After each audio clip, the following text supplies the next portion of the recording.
अस्सलाम वालेकुम। कड़वी हकीकत टीवी चैनल के मोअज़्ज़ज़ दोस्तों, अगर आप चैनल पर नए हैं तो चैनल को लाइक और सब्सक्राइब करें ताकि आने वाले नए वीडियोस आप तक बर वक्त पहुँच सके। शुक्रिया। पछतावा। नाज़िया आसिफ मौसम बरसात अपनी खूबसूरतियों और जायकेदार फलों के साथ ख़त्म हो चुका था। दरख्तों के पत्ते तेज़ी से गिर रहे थे और सर्दियों की आमद थी। एक अमरूद के दरख्त पर एक नन्ही सी चिड़िया ने घोंसला बनाया हुआ था। चिड़िया का नाम हेबल था। इस घोंसले में उसके बच्चे रहते थे, मगर जब वो बड़े हुए तो एक दिन हेबल को बताए बगैर ही ऐसे उड़ कर गए कि वापस ही ना आए। नन्ही हेबल पहले ही उनकी वजह से उदास रहती थी। फिर जब सर्दियाँ आईं तो बाकी परिंदे भी अपने अपने घोंसलों में दबक गए। अब इस अमरूद के पेड़ से अमरूद भी तकरीबन ख़त्म हो चुके थे।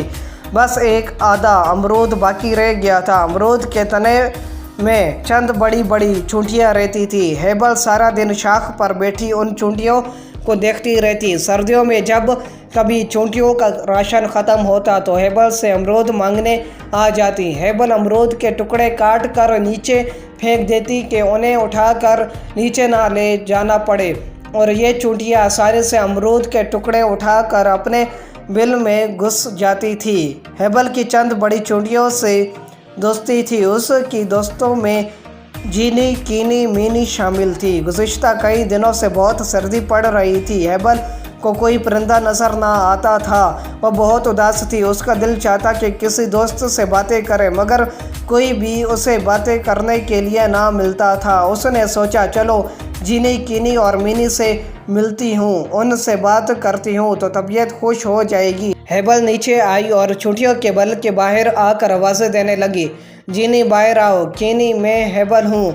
कोई बाहर ना आया तो उसने फिर आवाज़ लगाई, मीनी देखो मुझे तुम्हारी ज़रूरत है। मगर वो सब तो अपने गर्म बिस्तरों में मज़े से लेटी गर्मियों के जमा शुदा फल और खुश्क मेवाजात से लुत्फ़ अंदोज़ हो रही थी। वो सब खामोश रही, कोई भी उसकी बात सुनने ना आई। कई दिन गुजर गए। हेबल कमज़ोर होती जा रही थी। कोई इंसान बाहर नहीं निकलता था। महीने भर से शदीद धुंध और सर्दी ने इंसानों को भी घरों में कैद कर दिया था। कुछ लोग बीमारियों के खौफ से भी बाहर नहीं निकलते थे। हेबल बेचारी का सर्दी और उदासी से ये हाल हो गया था कि वो उठ कर चल भी नहीं सकती थी। कुछ खाने को भी दिल नहीं चाहता था। फिर एक दिन जब चूंटियों का खाना ख़त्म हो गया तो फिर वो अपने बिस्तर से उन्हीं के खाने के लिए ढूंढे, मगर बाहर तूफ़ानी बारिश से हर तरफ पानी जमा हो गया था। यहाँ तक कि पानी चूंटियों के बल में भी घुस आया और उन सब का खाना भी ख़राब हो गया था। चूंटियाँ सर पर पाँव रख कर बाहर भागी।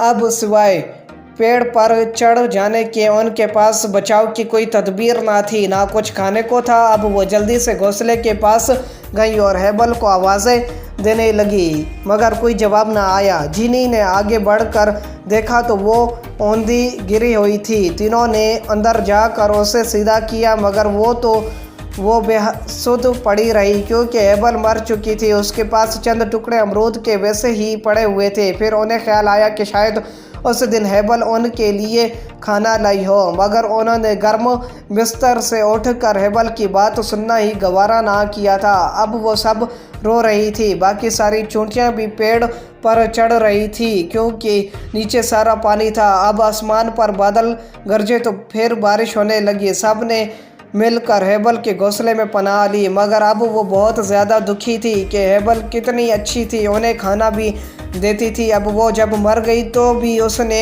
सबको पनाह दी थी, मगर जब हेबल उदास थी तो उन्होंने उसकी बात सुनना भी गवारा ना किया। हाय अल्लाह, हमें माफ़ कर देना, हमने अपनी दोस्त की परेशानी में कोई मदद ना की। मगर अब उनके पास रोने के सिवा कोई चारा ना था।